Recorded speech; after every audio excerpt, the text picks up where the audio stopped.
Anna Caldwell awoke to the rhythmic hum of cicadas, their song a sharp contrast to the eerie stillness of the early morning. The sun had just begun to stretch its fingers through the lace curtains of the master bedroom, casting long shadows across the polished hardwood floor. It was supposed to be a fresh start for her and David, a chance to leave behind the chaos of their previous lives. Yet, as she glanced at the clock on the nightstand, 6:15 a.m., an unsettling feeling gnawed at her gut. With a yawn, Anna threw off the covers and padded down the stairs of their new, deceptively tranquil suburban home. The house, a charming colonial with white seating and a sprawling front lawn, had seemed perfect when they'd first seen it. Now, though, its serene facade felt like a mask, hiding something far more sinister. On the doorstep lay an unmarked package, wrapped in plain brown paper and bound with string. Anna's heart skipped a beat. They hadn't ordered anything, and the sight of the box stirred a familiar sense of unease she hadn't felt since their move.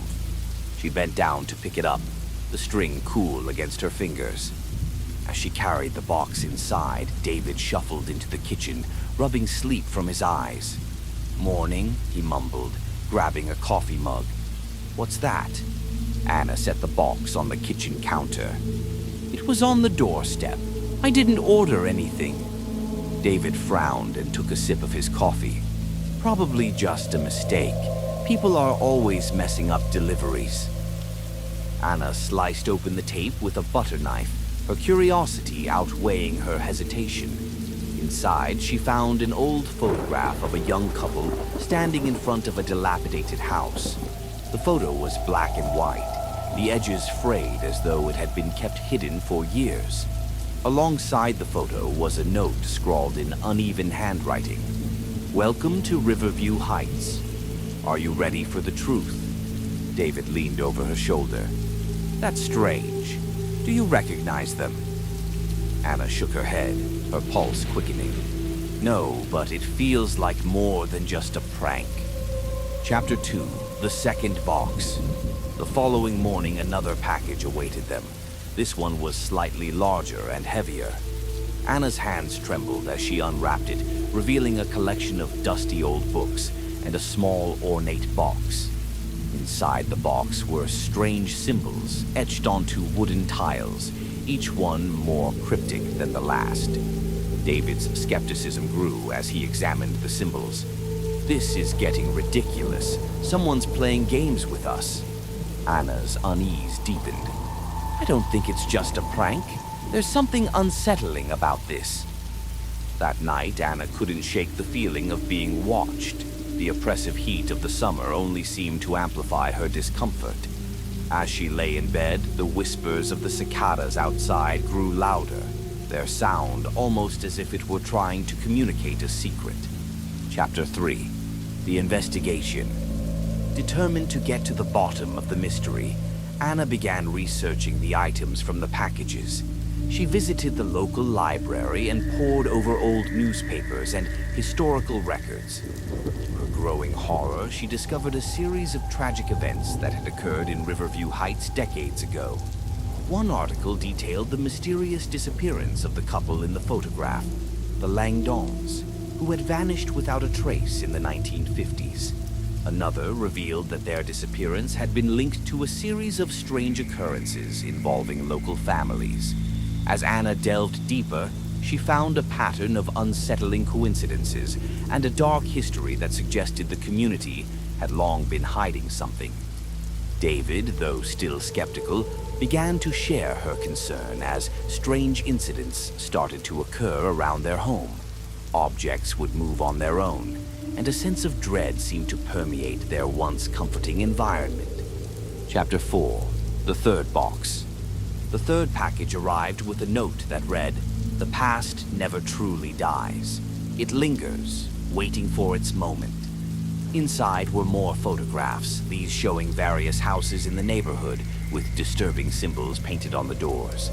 Anna's research revealed that these symbols were connected to occult practices and a local cult that had been active in the area decades ago. The more she learned, the more she realized that their new home was intertwined with a dark chapter of the town's history. As Anna and David continued their investigation, they encountered old residents who were hesitant to talk about the past. Their evasive behavior only fueled Anna's determination. She and David eventually uncovered a hidden journal belonging to Victor Harrington, a reclusive historian who had been researching the town's dark history for years. Chapter 5: The Confrontation. Their investigation led them to Victor Harrington's estate, a crumbling mansion on the outskirts of town. The place was a labyrinth of forgotten rooms and dusty relics. As Anna and David searched through Victor's documents, they discovered a chilling revelation. Victor had orchestrated the deliveries as part of a twisted game to expose the truth about the town's dark past and seek revenge for the injustices done to his family. Victor, who had been watching them all along, confronted them in the mansion. His eyes burned with a mix of rage and sadness. "You've uncovered my message," he said, his voice echoing in the empty halls. "The people of Riverview Heights must face the sins of their past." Anna and David's confrontation with Victor revealed the full extent of the town's hidden history, including the role that Victor's family had played in the cult's dark rituals. Victor's quest for revenge had been driven by a desire to bring the truth to light, no matter the cost. Chapter 6: The Aftermath. The climax of the story sees Anna and David narrowly escaping Victor's clutches. They manage to expose his plan and bring the town's dark history to light, but not without significant personal cost. The once quiet suburb of Riverview Heights is forever changed as its residents confront the secrets that had been buried for decades. In the end, Anna and David are left to pick up the pieces of their lives, haunted by the knowledge of what they've uncovered. Though the immediate threat has been resolved, the experience has left them with a lingering sense of unease, knowing that the past can never truly be forgotten. Ella Montrose lived a life of comfortable predictability in the small, unremarkable town of Eldridge. Her days were filled with routine: work at the local library, evening walks through the quiet streets, and weekends spent in her cozy vintage home. But one foggy autumn morning, as she retrieved the newspaper from her front step, she found something unusual: a small, unmarked package wrapped in brown paper. Curiosity piqued, Ella brought the package inside. It was light, yet there was an unsettling heaviness to it. She carefully unwrapped the paper and lifted the lid. Inside was a dusty porcelain doll with a cracked face and a missing eye. A chill ran down Ella's spine as she noticed a handwritten note tucked beneath the doll. It read, "Your fears are now my toys. Will you play?" Ella's heart raced. She had no idea who would send her such a disturbing gift. She tried to shake off the unease, attributing it to a prank. But as the days passed, the packages continued to arrive, each one more unsettling than the last. The second package arrived a week later. It contained a small, broken mirror with shards missing from the edges. The reflection it offered was fragmented and distorted, much like the creeping sense of dread that had begun to consume Ella. Alongside the mirror was another note. "Look closer. Your fears are clearer than ever." Ella's nights grew restless. She found herself plagued by vivid nightmares, scenarios where the doll's empty eyes seemed to watch her, and the broken mirror reflected her deepest anxieties. Desperate to understand the connection, Ella turned to her closest friend, Louise, for support. Louise, ever the rationalist, suggested they investigate the origins of the items. Together, they scoured local archives and questioned old residents, but found no clues about the doll or the mirror. It was as if the objects had appeared from nowhere. The third package arrived on a particularly stormy evening. Inside was a tattered book bound in dark leather, with pages yellowed and brittle. The book was filled with eerie illustrations and unsettling poetry that seemed to describe Ella's own fears. The final page was marked with another note. The past is restless. Do you dare to uncover it? Ella's investigation took a darker turn as she began to recognize patterns in the artifacts. Each item seemed to manifest her worst fears, drawing from something buried deep in her past. As she delved into her family's history, she uncovered a chilling story about a young girl who had lived in her house a century ago, Isabel Caldwell, who had disappeared under mysterious circumstances. Ella discovered that Isabel had been a victim of a tragic event, and her spirit was believed to be bound to the house. The connection between the ghost and the packages became evident. The spirit was using the artifacts to torment Ella and force her to confront the dark history of her home. Determined to break free from the torment, Ella sought the help of a local historian, Dr. Samuel Grayson. Together, they uncovered details about Isabel's tragic end and the malevolent spirit that had taken residence in Ella's home. The spirit was driven by unresolved anger and was using the packages to relive its suffering through Ella's fears. One night, as a final, ominous package arrived, Ella found a letter detailing Isabel's last moments and a warning. To escape the shadows, you must confront them. The package contained a locket with Isabel's photograph and a strange inscription. With Dr. Grayson's guidance, Ella performed a ritual to communicate with Isabel's spirit. The confrontation was intense, as the spirit revealed the full extent of its pain and betrayal. Isabel's ghost had been wronged by those she trusted, and her torment was a cry for justice. The ritual allowed Ella to see into Isabel's past and understand the root of her torment. The truth was horrifying. Isabel had been betrayed by a close friend who had been responsible for her disappearance. The friend's actions had left Isabel's spirit restless and vengeful. Ella, with Dr. Grayson's assistance, performed a final ceremony to lay Isabel's spirit to rest. The process was fraught with danger, as the vengeful energy of the ghost fought to resist being freed. Ella's own fears and anxieties were tested, but her determination to end the suffering triumphed. As the ritual concluded, the atmosphere in the house shifted. The oppressive weight of fear lifted, and the haunting presence of the spirit dissipated. The final package, which had contained the locket, was a symbol of closure and peace. With Isabel's spirit finally at rest, Ella's life began to return to normal. The disturbing packages ceased, and her nights were no longer plagued by nightmares. However, the experience left a lasting impact on her. Ella moved forward with a newfound appreciation for the strength she had discovered within herself. The ordeal had forced her to confront her deepest fears and face the shadows of her past. Though the memories of the haunting lingered, they served as a reminder of her resilience and the power of confronting one's fears.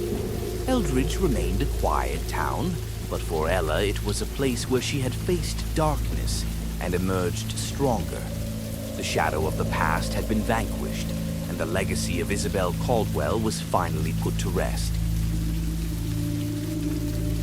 Jake and Laura Hawthorne's new home was everything they had hoped for. A charming, secluded farmhouse surrounded by woods. It was the perfect escape from city life, offering peace and quiet in a picturesque setting. Little did they know their dream home was about to become a nightmare. It started innocuously enough. One afternoon, a package appeared on their doorstep. There was no return address, and the package was unmarked, except for their names scrawled in faded ink. Inside was a rusty key and a note that read, "Unlock what is hidden. The past waits for you." Jake frowned as he examined the key. "We didn't order anything," he said, showing it to Laura. Laura, intrigued but uneasy, nodded. "It must be a mistake. Maybe it's meant for someone else." As the days passed, more packages arrived, each one more unsettling than the last. The second package contained a blood-stained letter with ominous writing. The past's secrets are not forgotten. Beware the shadows that seek to reclaim what was lost. Laura's unease grew. She began researching the history of the Marlowe estate and found disturbing reports of disappearances linked to the previous owner, Silas Thorne, an occultist who vanished under mysterious circumstances.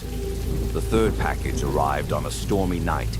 It contained a map marked with strange symbols and a location circled in red. The accompanying note instructed, "Find what is hidden. The key you hold will lead you." Jake and Laura, now deeply concerned, followed the map to a secluded part of the property. They discovered an old, overgrown graveyard with weathered headstones. One headstone bore the name Silas Thorne. Desperate for answers, Laura sought help from local historian Dr. Emily Rhodes. Dr. Rhodes revealed that Silas Thorne was rumored to have cursed his estate before his disappearance. The curse involved tormenting new occupants with artifacts connected to their deepest fears. The couple realized they were entangled in Thorne's curse.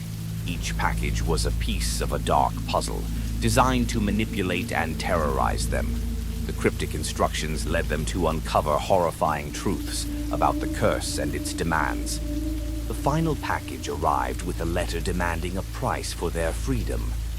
To escape the curse, you must face what lies within. Sacrifice will be required. Inside was a chilling portrait of Thorne and a ritual dagger. Jake and Laura performed a ritual to confront Thorne's vengeful spirit. The encounter was terrifying as the ghost revealed its anger and desire for retribution. The ritual required them to face their fears and make a personal sacrifice.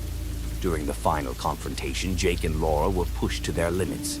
They uncovered Thorne's tragic past and the reason behind his curse. He had been betrayed and left to suffer alone. The curse was his way of seeking revenge and ensuring that others would experience his pain. To break the curse, Jake and Laura made a harrowing choice. They offered themselves as a symbolic sacrifice, not in death, but by confronting their deepest fears and accepting the dark history of the estate. The curse was lifted, and Thorne's spirit was finally at peace. With the curse broken, the Marlowe estate was no longer a place of terror. Jake and Laura, though forever changed by their experience, found solace in their victory. They remained in the farmhouse, their lives forever marked by the shadow of the past, but with a renewed sense of courage and unity. We hope you survived the chilling journey through our nightmarish deliveries. If these spine-tingling tales left you on the edge of your seat, don't forget to give us a thumbs up and share your thoughts in the comments below. For more heart-pounding horror and gripping stories, subscribe to our channel and hit the bell icon to stay updated on all our latest content. Until next time, stay curious and keep your door locked tight. See you in the dark.